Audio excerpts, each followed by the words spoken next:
నమస్తే జనం న్యూస్ కి స్వాగతం. బులెటిన్ లో ముందుగా హెడ్లైన్స్.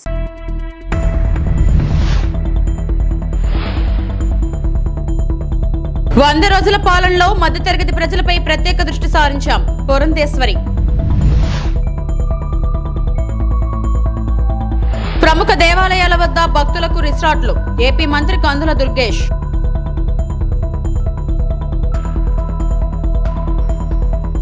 శ్రీవారి ప్రసాదంలో చంద్రబాబు చేసిన వ్యాఖ్యలను ఖండించిన మాజీ టీటీడీ చైర్మన్ భూమన కరుణాకర్ రెడ్డి.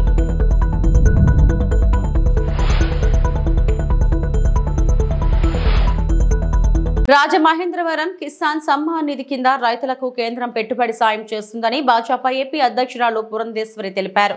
రాష్ట్ర ప్రభుత్వం ఇచ్చిన జాబితా ప్రకారం 3 విడతలుగా 6,000 ఇస్తున్నట్లు చెప్పారు. రాజమహేంద్రవరంలో నిర్వహించిన మీడియా సమావేశంలో ఆమె మాట్లాడారు. టంచనగా అన్నదాతల ఖాతాల్లో 6,000 జమ చేస్తున్నామన్నారు. గడిచిన 5 ఏళ్లలో రైతులకు 3 లక్షల కోట్ల మేర లబ్ధి చేకూరిందని చెప్పారు. 12 కోట్ల మంది రైతులకు ప్రయోజనం చేకూరిందన్నారు. పీఎం కిసాన్ సమ్మాన్ నిధులతో రైతులకు పెట్టుబడుల బాధలు తీరాయన్నారు. కేంద్ర ప్రభుత్వం కనీస మద్దతు ధరలపై దృష్టి సారించి పెంచిందని చెప్పారు. మౌలిక సదుపాయాలంటే రోడ్లు కావచ్చు, అదేవిధంగా ఎయిర్పోర్ట్లు కావచ్చు, పోర్ట్లు కావచ్చు, రైల్ కనెక్టివిటీ కావచ్చు, ఫ్లైట్ కనెక్షన్స్ కావచ్చు, ఇవన్నీ కూడా మౌలిక, అదేవిధంగా విద్యుత్తు, ఇవన్నీ కూడా మౌలిక సదుపాయాల్లో అంతర్భాగం. కనుక ఆ రకంగా కనుక మనం చూసుకున్నట్లయితే ఈ 100 రోజుల్లో కూడా 3 లక్షల కోట్ల రూపాయలు ఈ మౌలిక సదుపాయాల కోసం కేంద్ర ప్రభుత్వం కేటాయించడం జరిగింది.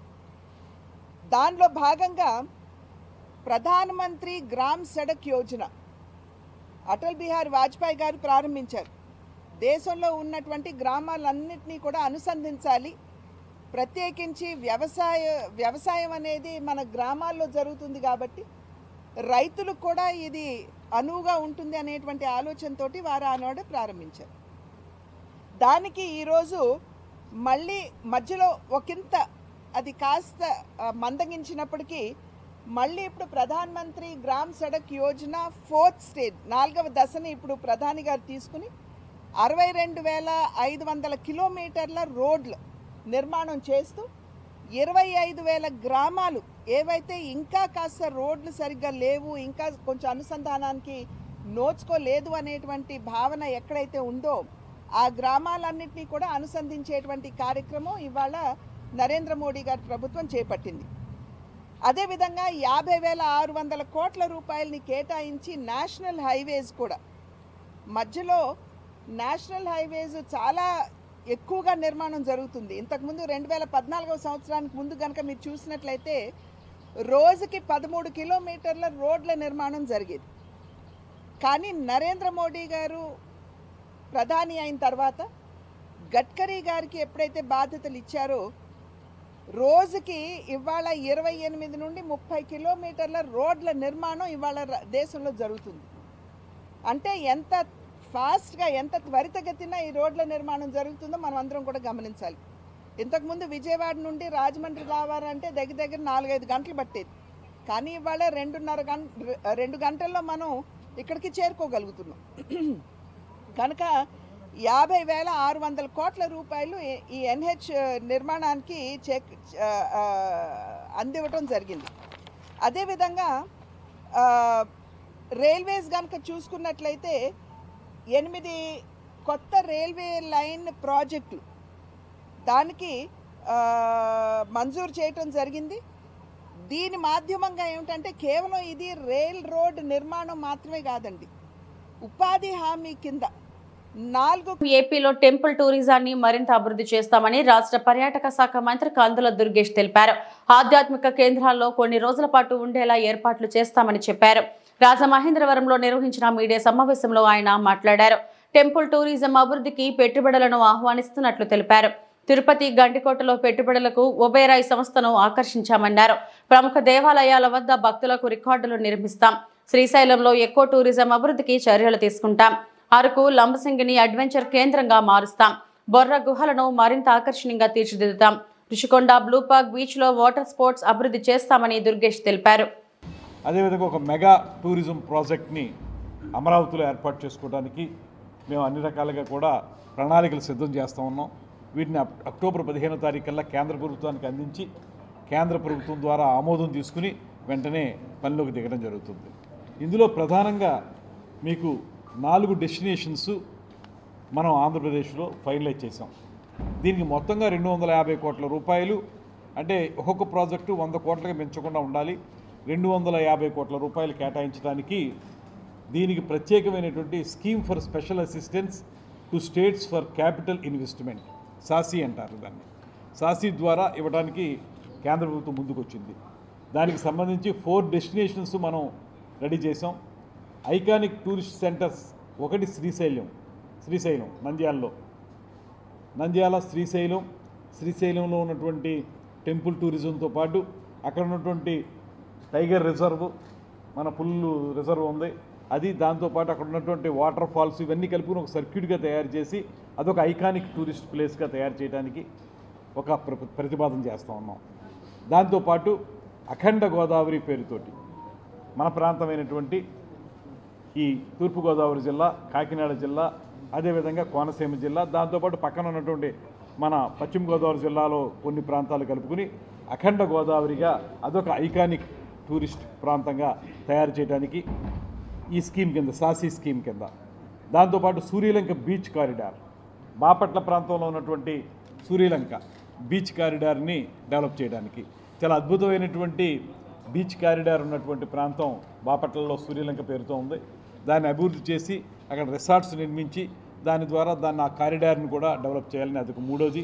4వది సంగమేశ్వరం నంద్యాల జిల్లాలోనే ఉంది ప్రస్తుతం.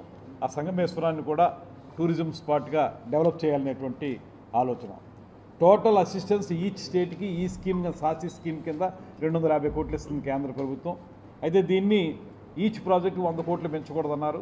మనం స్పెషల్గా ట్రై చేసి 400 కోట్లు అవుతుంది. దీని ప్రకారం చూస్తే 400 కోట్లని సాధించడానికి మన ముఖ్యమంత్రి గారు, ఉప ముఖ్యమంత్రి గారు, మేము కూడా ప్రయత్నిస్తూ ఉన్నాం. అక్టోబర్ 15 కల్లా మినిస్ట్రీ ఆఫ్ టూరిజం వారికి డిపిఆర్లు ఇచ్చేస్తాం, డీటెయిల్ ప్రాజెక్ట్ రిపోర్ట్లు ఇచ్చి వాటి ద్వారా ఆమోదం తీసుకొస్తాం. వెంటనే కూడా దాన్ని ప్రారంభించడానికి కూడా వారు సిద్ధంగా ఉన్నారు.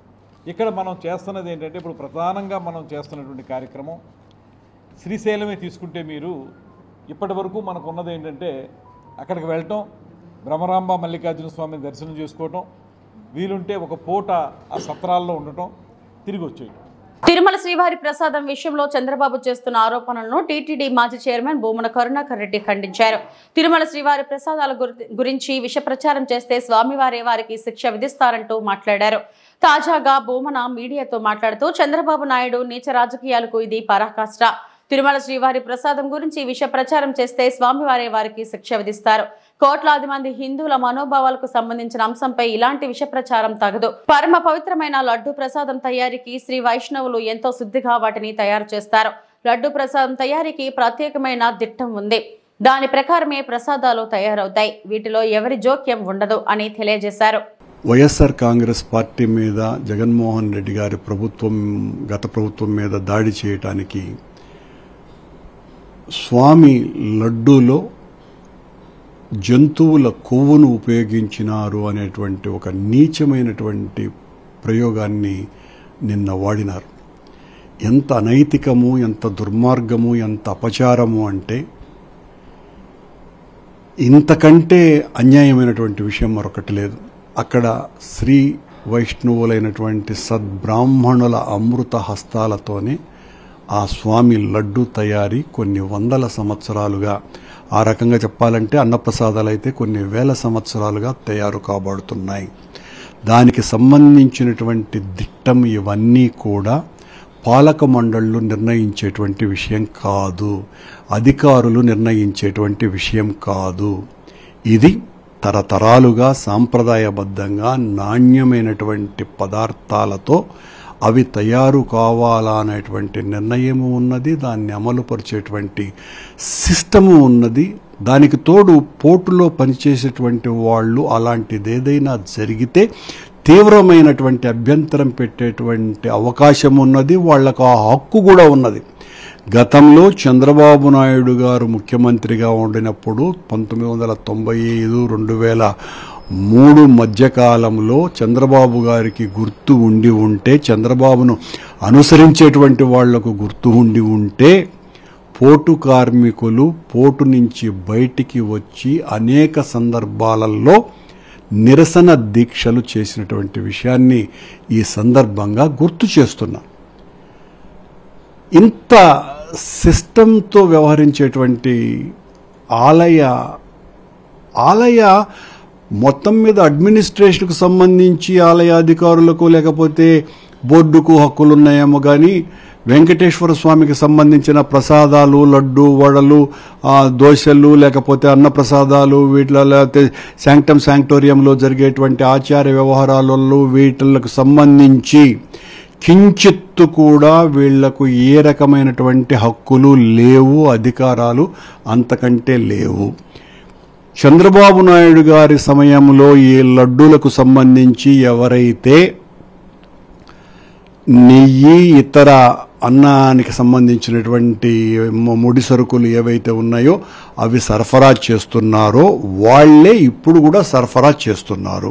ఏఈ ఇంజనీరింగ్ గ్రౌండ్ సేంద్రియ వస్తువులు, బొమ్మలు, ఉపకరణాలు మరియు వికలాంగ కళాకారులచే రూపొందించబడిన ఆభరణాలతో సహా అనేక రకాల ఉత్పత్తులను కలిగి ఉన్న ప్రదర్శనను నిర్వహిస్తుంది.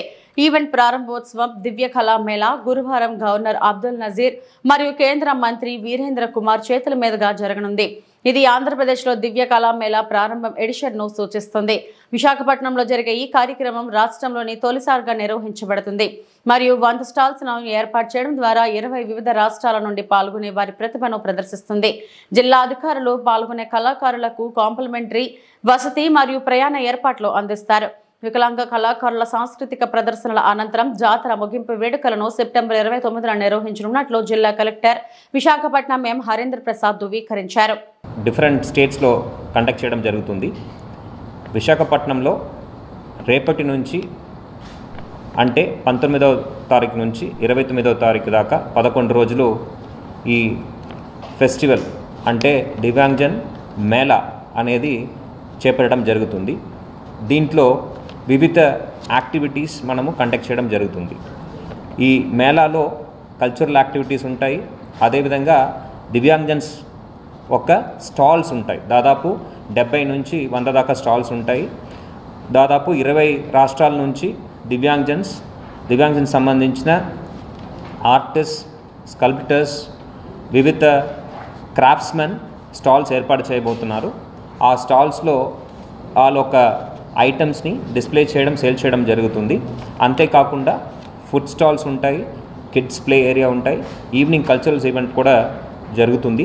దీని ద్వారా దివ్యాంగజన్స్ మేలు జరిగే విధంగా ministry of social justice and empowerment ఈ దివ్య కళా మేళాలు అనేది ఏర్పాటు చేయడం జరిగింది. ఇది 19వ 19th Divya Kala Mela in the series of Divya Kala Mela మనము వివిధ రాష్ట్రంలో కండక్ట్ చేస్తున్నాము. దాంట్లో 19వది మనము విశాఖపట్నంలో జరుపుకుంటున్నాము. దీంట్లో విశాఖపట్నం ప్రజలు అందరూ కూడా తప్పనిసరిగా పాల్గొనాలి. దీంట్లో పార్టిసిపేట్ చేయడం వల్ల మీరు సొసైటీకి మనము మేలు జరిగే విధంగా మన ఎఫర్ట్స్ ఉంటుంది. అంతేకాకుండా దివ్యాంగజన్కి సపోర్ట్ చేసినట్టు కూడా ఉంటుంది. సో తప్పనిసరిగా అందరూ కూడా దీంట్లో పార్టిసిపేట్ చేయాలని అందరూ కోరుతున్నాను.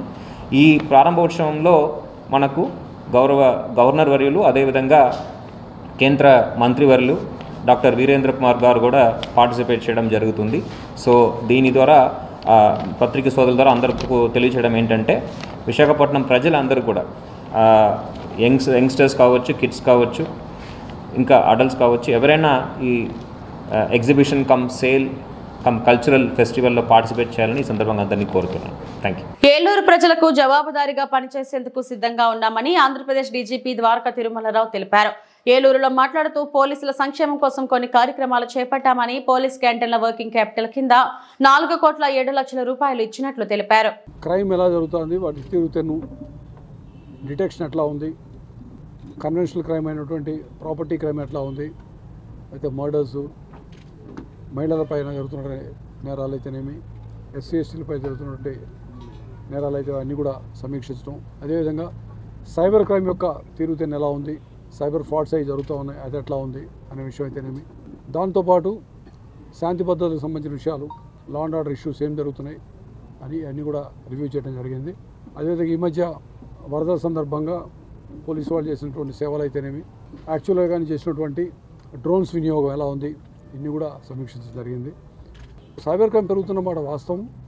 కాబట్టి మనం ప్రతి జిల్లాలో సైబర్ క్రైమ్ పోలీస్ స్టేషన్ పెట్టుకొని ముఖ్యంగా ఏంటంటే మిగతా ఏర్పాట్లు కూడా కరెక్టే, కానీ సైబర్ క్రైమ్ విషయంలో prevention is better than cure అనేది తెస్తుంది. అంటే దాన్ని జరగకూడనే ఆపుకోవాలి.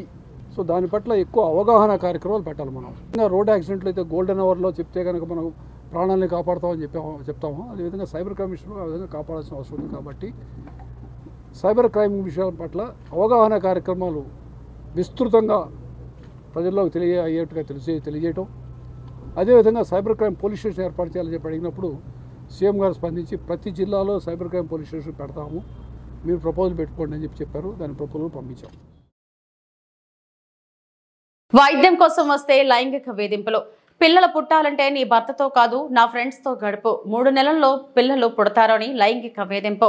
పేషెంట్తో చిల్లర వేషాలు వేస్తున్న new life hospital RMP doctor Sameer.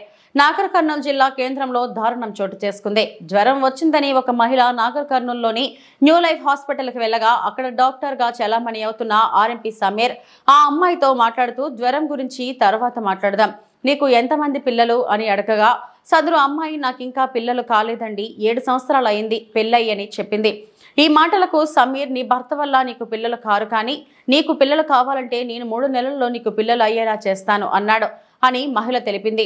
ఎలా 3 నెలల్లో పిల్లలు అయ్యేలా చేస్తారు, మీరేమైనా IUF చేస్తారా అని మహిళ అడగగా లక్షల్లో ఖర్చు అవుతుంది, నీకెందుకు అన్ని డబ్బులు వృధా అని నా ఫ్రెండ్స్ ఉంటారు, వాళ్లతో నువ్వు ఎంజాయ్ చేయి, నీకు ఖచ్చితంగా 3 నెలల్లో పిల్లలు పుడతారని మహిళ ప్రైవేట్ పార్ట్స్ టచ్ చేస్తూ ఈ విషయాలు చెప్పగా అతని మాటలు విన్న ఆమె తల్లి కోపంతో అతనిపై దుర్భాషలాడగా వారి మాటలకు భయపడ్డ ఆర్ఎంపీ మరొక ద్వారం నుండి హాస్పిటల్ నుంచి పారిపోయాడు.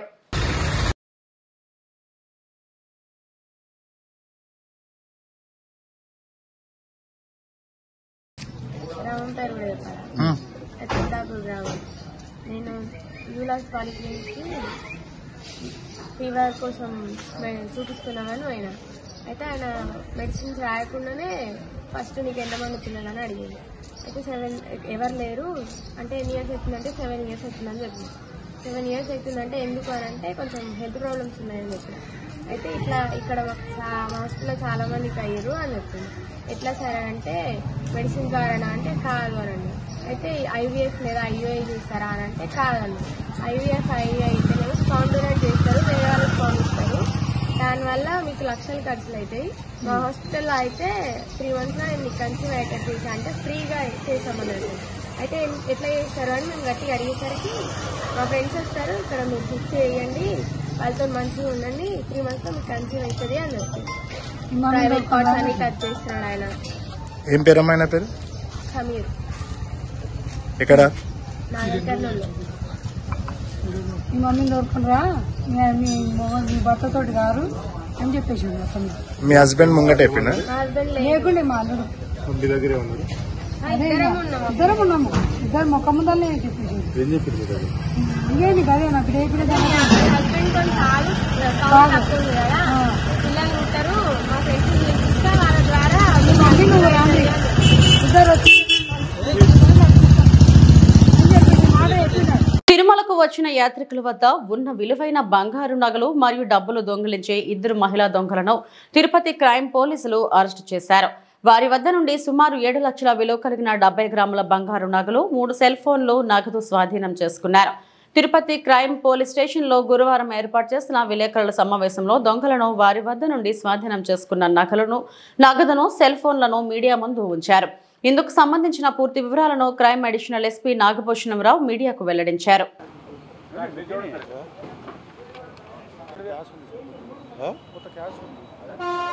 క్యాష్ కూడా పెట్టండి, చెప్పాలి ఏమన్నా మీరు క్రైమ్ వాళ్ళు సార్లే వెనకాల పెట్టాలా, వెనకాల కనబడాలనే సరిపోతుంది. బాబా వెనకాల నిలబడి. జిల్లా ఎస్పీ శ్రీ మన సుబ్బరాయుడు సార్ గారు మాకంతా ఇన్స్ట్రక్షన్స్ ఇచ్చినాడు. బ్రహ్మోత్సవాలు జరుగుతున్నాయి, ఈ బ్యాగ్ లిఫ్టింగ్, స్నాచింగ్స్ ఇవి జరుగుతాయి, దీని మీద బాగా నిఘా పెట్టండి అని మాకు ఆదేశాలు ఇస్తే మేము మన క్రైమ్ డిఎస్పీ రమణ కుమార్కి, సిఐ అబ్బన్నకు, మా ఐడి పార్టీకి వాళ్ళకంతా ఆదేశాలు ఇచ్చి బ్రహ్మోత్సవాల సందర్భంగా మరియు ఈ వెంకటగిరి జాతర సందర్భంగా ఎవరెవరు వస్తున్నారు, ఎవరెవరు పోతున్నారు కొద్దిగా నిఘా పెట్టి చేయమని ఆదేశాలు ఇచ్చాను. మా ఐడి పార్టీ వాళ్ళు ఈరోజు తెల్లవారుజామున 5:30 గంటలకు మన శ్రీనివాసం దగ్గర మామూలు ఈ ఇద్దరు ఆడవాళ్ళని గుర్తు తెలియని ఆడవాళ్ళని పట్టుకుంటే వాళ్ళు పాత అఫెండర్సే. వాళ్ళ పేర్లు వచ్చేసి భాగవతి శారద, 2 ఆర్ ప్రియా. వీళ్ళు వచ్చేసి రామనాథపురము తిరుచి జిల్లా తమిళనాడు. వీళ్ళ కులం వచ్చేసి కట్టు నాయకర్. వీళ్ళకి వచ్చేసి మన తిరుమలలోన కూడా కేసులు ఉన్నాయి, ఇంతకుముందు పాత కేసులు కూడా ఉన్నాయి. ఇప్పుడు తిరుమల కేసులు 2, మన తిరుపతి క్రైమ్ కేసు 1, సుమారు 6 లక్షల విలువ గల 70 గ్రాముల బంగారు మరియు 3 సెల్ ఫోన్లు, ఒక 6,500 రూపాయలు రికవరీ చేయబడినది. దీని సిబ్బందికి వచ్చేసి ఎస్పీ మన ఆదేశాల మేరకు వీళ్ళకు రివార్డు కూడా ఇవ్వమని చెప్పారు. ఈ విధంగానే మన ప్రజలకు కూడా చెప్పేదేమంటే, ప్రయాణికులకు పిలిగ్రిమేజ్ చెప్పేదేమంటే, కొద్దిగా బస్సులు ఎక్కేటప్పుడు దిగేటప్పుడు కొద్దిగా బ్యాగులు చూసుకొని ఎవరెవరు చిన్నపిల్లలు ఎవరైనా ఎక్కుతుంటే అనుమానంతో ఉంటే కూడా అక్కడ పోలీసు వాళ్ళకి ఇన్ఫార్మ్ చేస్తే కొద్దిగా దొంగతనాలు కూడా తగ్గొచ్చు. కాబట్టి ప్రయాణికులు కూడా చాలా జాగ్రత్తగా ఉండాలా. బ్యాగులు ఎక్కేటప్పుడు ఆ రద్దీ ప్రదేశంలో కూడా జాగ్రత్తగా చూసుకున్నాలా. మన సెల్ ఫోన్లు కూడా బాగానే పెట్టుకోవాలని నేను మనవి చేస్తున్నాను. రాహుల్ గాంధీపై శివసేన పార్టీ ఎమ్మెల్యే షిండే చేసిన వ్యాఖ్యలను తీవ్రంగా ఖండిస్తున్నామని కాంగ్రెస్ పార్టీ జిల్లా అధ్యక్షుడు పోటుగారి భాస్కర్ తెలిపారు. గురువారం మధ్యాహ్నం 12 గంటలకు గాంధీ విగ్రహం వద్ద నల్ల బ్యాడ్జీలు ధరించి నిరసన కార్యక్రమాన్ని చేపట్టారు. ఈ సందర్భంగా ఆయన మీడియాతో మాట్లాడుతూ శివసేన పార్టీ ఎమ్మెల్యే షిండే రాహుల్ గాంధీ నాలుకను కోసి తెచ్చిన వారికి 11 లక్షలు పారితోషికం ఇస్తానని చెప్పడం ప్రజాస్వామ్యాన్ని కూని చేయడమే అవుతుందని అన్నారు. దీని వెనకాల బీజేపీ కుట్ర దాగి ఉందని ఆరోపించారు. వెంటనే షిండే రాహుల్ గాంధీకి క్షమాపణ చెప్పకపోతే దేశవ్యాప్తంగా నిరసన కార్యక్రమాన్ని ఉధృతం చేస్తామని హెచ్చరించారు. కార్యక్రమంలో నాయకులు టిక్కీ రాయల్, పరదేశీ తదితరులు పాల్గొన్నారు.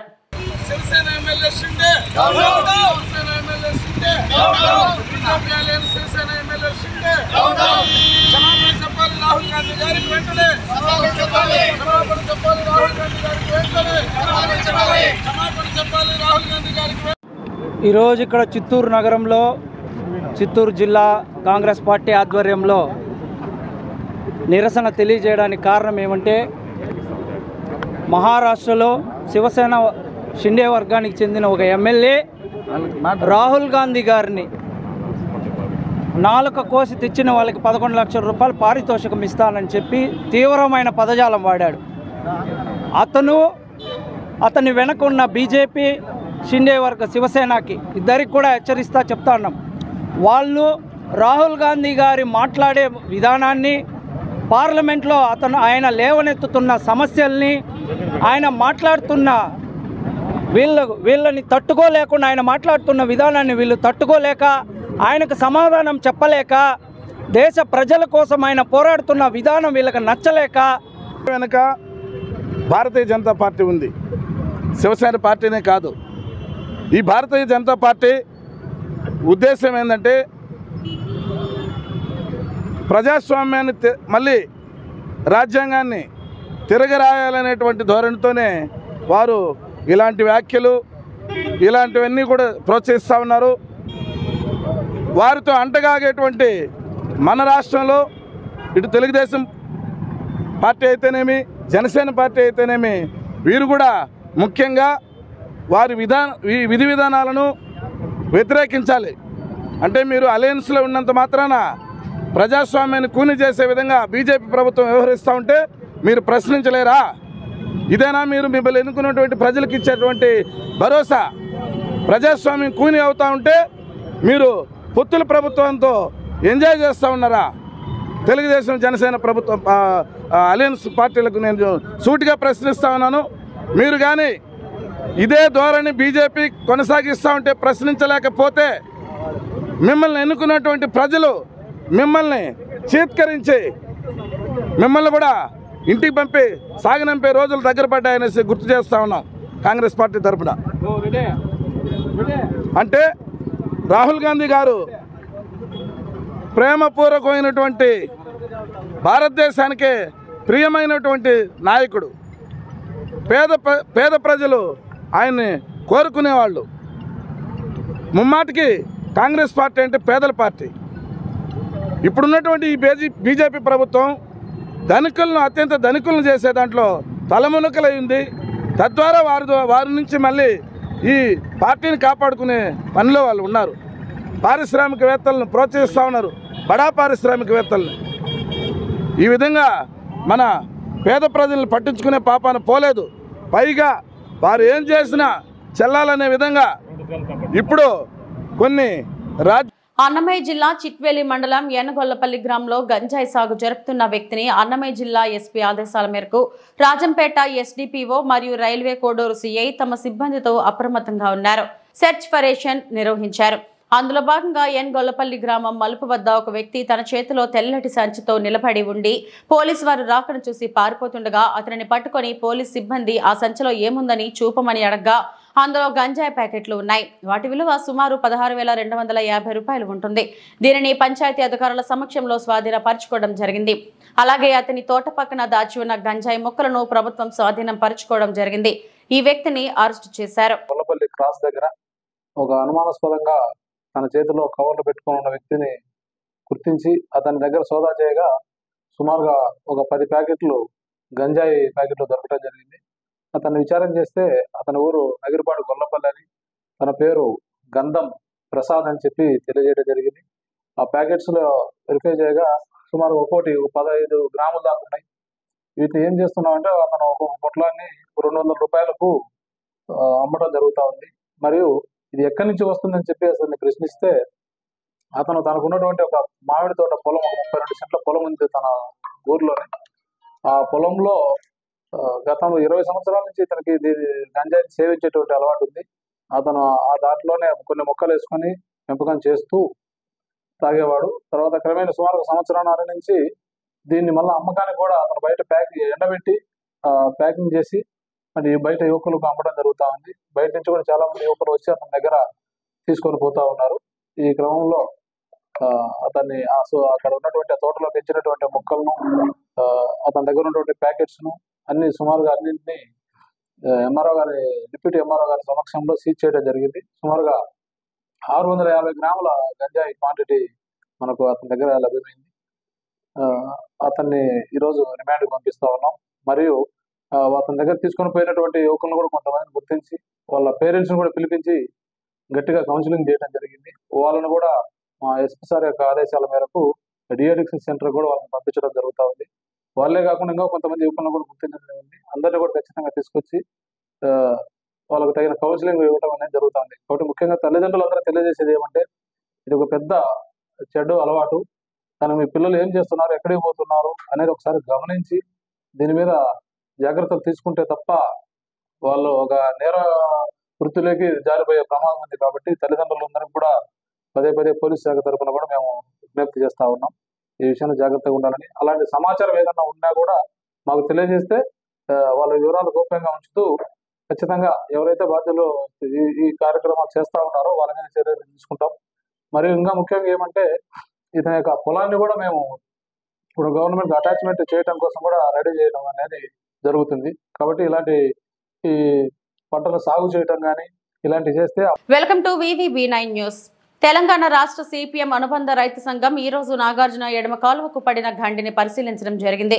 ఈ సందర్భంగా ఖమ్మం జిల్లా రైతు సంఘం అధ్యక్షుడు బొంతు రాంబాబు మాట్లాడుతూ నాగార్జున ఎడమ కాలువ దగ్గర పాలేరుకు వచ్చినటువంటి కాలువకు గండి పడటం వల్ల రైతులకు నీరు అందించే అవకాశం ఉండదు. వర్షాలకు ఎంత అయితే నష్టం జరిగిందో ఇప్పుడు నీళ్లు రాకపోతే పంటలు ఎండిపోయి అంతకంటే ఎక్కువ నష్టం జరిగే అవకాశం ఉంది. కాబట్టి యుద్ధ ప్రాతిపదికన రాత్రింబవళ్లు శ్రమించి ప్రభుత్వం వెంటనే ఈ గండిని పూడ్చి రైతులకు కావాల్సిన నీరును వెంటనే విడుదల చేయాలని తెలంగాణ రాష్ట్ర రైతు సంఘం తరపున కోరారు. రైతులకు ఇప్పటికే జరగరాని నష్టం జరిగింది. ఇప్పుడు సకాలంలో నీళ్లు అందించకపోతే పెట్టిన పెట్టుబడి అంతా కూడా బూడిద పాలు అవుతుంది. కాబట్టి ప్రభుత్వం వెంటనే స్పందించి ఈ యొక్క కాలువను పూడ్చి వెంటనే నీరు అందించే విధంగా ప్రయత్నం చేస్తారని తెలంగాణ రైతు సంఘం తరపున విజ్ఞప్తి చేస్తున్నాం. భారీ వర్షాలకి వరదలకి పడ్డది. దీన్ని నిర్మాణం చేయడంలో ఇప్పటి వరకు ప్రభుత్వం సకాలంలో పూర్తి చేయలేదు. ఇప్పుడు పనులు ప్రారంభమవుతున్నాయి. ఈ రోజు తెలంగాణ రైతు సంఘం బృందం ఇక్కడ వచ్చి పరిశీలించాం. ఈ ఎడమకాలం ఆయకట్టు పరిధిలో ఖమ్మం జిల్లాలో 2.5 లక్షల ఎకరాలు సాగు అవుతా ఉంది. కల్లూరు ప్రాంతం, తల్లాడ, అదేవిధంగా ఏనుకూరు, వానకాలు బీబీసీ కింద, అదేవిధంగా నేలకొండపల్లి మండలం, ముదిగొండ మండలం, ఈ ప్రాంతంలో అంతా కూడా వేలాది ఎకరాల్లో వరి పంట ఉంది. మొన్న వర్షాలకు అన్ని గళ్ళుబడి పొలాల్లో ఉన్న నీళ్ళన్నీ బయటికి పోయినటువంటి నేపథ్యంలో గత 15 రోజుల నుంచి మళ్ళీ వర్షాలు లేవు కాబట్టి 15 రోజుల నుంచి నీళ్లు ఒక 6 రోజులు అవసరం లేదు. ఇప్పుడు గత వారం రోజుల నుంచి నీళ్లు అవసరం ఉన్నటువంటి నేపథ్యంలో కాలువ నీళ్లు రాక రైతులందరూ కూడా ఎదురు చూస్తున్నటువంటి పరిస్థితి ఉంది. ఈ పనులు కనుక ఇంకొక 10 రోజులు పట్టి నీళ్లు రావడం కనుక లేట్ అయితే దాదాపుగా 1,00,000-1,50,000 ఎకరాల ఆయకట్టు పూర్తిగా ఎండిపోయే ప్రమాదం ఏర్పడదు. అందుకనే యుద్ధ ప్రాతిపదికన రేయింబగులు కష్టపడి ఈ గండిని పూడ్చి నీళ్ళిచ్చి వరదలకు ఎంత నష్టం జరిగిందో దానికంటే 3 రెట్లు ఎక్కువ అదనంగా నష్టం జరిగే ప్రమాదం అనేది పొంచి ఉంది. కాబట్టి ఖమ్మం జిల్లా రైతాంగం నష్టపోయే ప్రమాదం ఉంది. కాబట్టి ప్రభుత్వం బాధ్యత తీసుకుని దీన్ని యుద్ధ ప్రాతిపదికన పూర్తి చేయాలని చెప్పి తెలంగాణ రైతు సంఘంగా డిమాండ్ చేస్తూ ఉన్నాం. ఈరోజు నాగార్జున సాగర్ కి అధిక వర్షాల వల్ల, భారీ వర్షాల వల్ల పడిన గండి ఏదైతే ఉందో ఈ గండిని పరిశీలించడానికి తెలంగాణ రైతు సంఘం ఖమ్మం జిల్లా కమిటీ ఆధ్వర్యంలో ఒక బృందం పర్యటనకి రావడం అనేది జరిగింది. అధికారులు చెబుతున్నారు మేము ఇది 3-4 రోజులలో పూర్తి చేసి నీళ్లు ఇస్తామని. కానీ వాస్తవంగా ఇక్కడ పరిస్థితి చూసుకుంటే ఇంకా వారం రోజుల దాకా ఈ యొక్క పనులు పూర్తి కాని పరిస్థితి కూడా ఉన్నది. దీంట్లో నిర్లక్ష్యం స్పష్టంగా కనిపిస్తుంది. ప్రభుత్వం యొక్క నిర్లక్ష్యం, అదేవిధంగా అధికారుల యొక్క నిర్లక్ష్యం, అట్లాగే మన జిల్లాకు చెందిన 3 మంత్రులు ఎవరైతే ఉన్నారో వాళ్ళ నిర్లక్ష్యం కూడా కనిపిస్తుంది. ఎందుకనంటే మన పక్కనే ఉన్న ఆంధ్రప్రదేశ్ రాష్ట్రంలో బుడమేరు ప్రాజెక్ట్ ఏదైతే ఉందో దానికి 3 చోట్ల గండి పెడితే యుద్ధ ప్రాతిపదిక మీద 3 రోజుల్లో గండి పూర్చిన పరిస్థితి.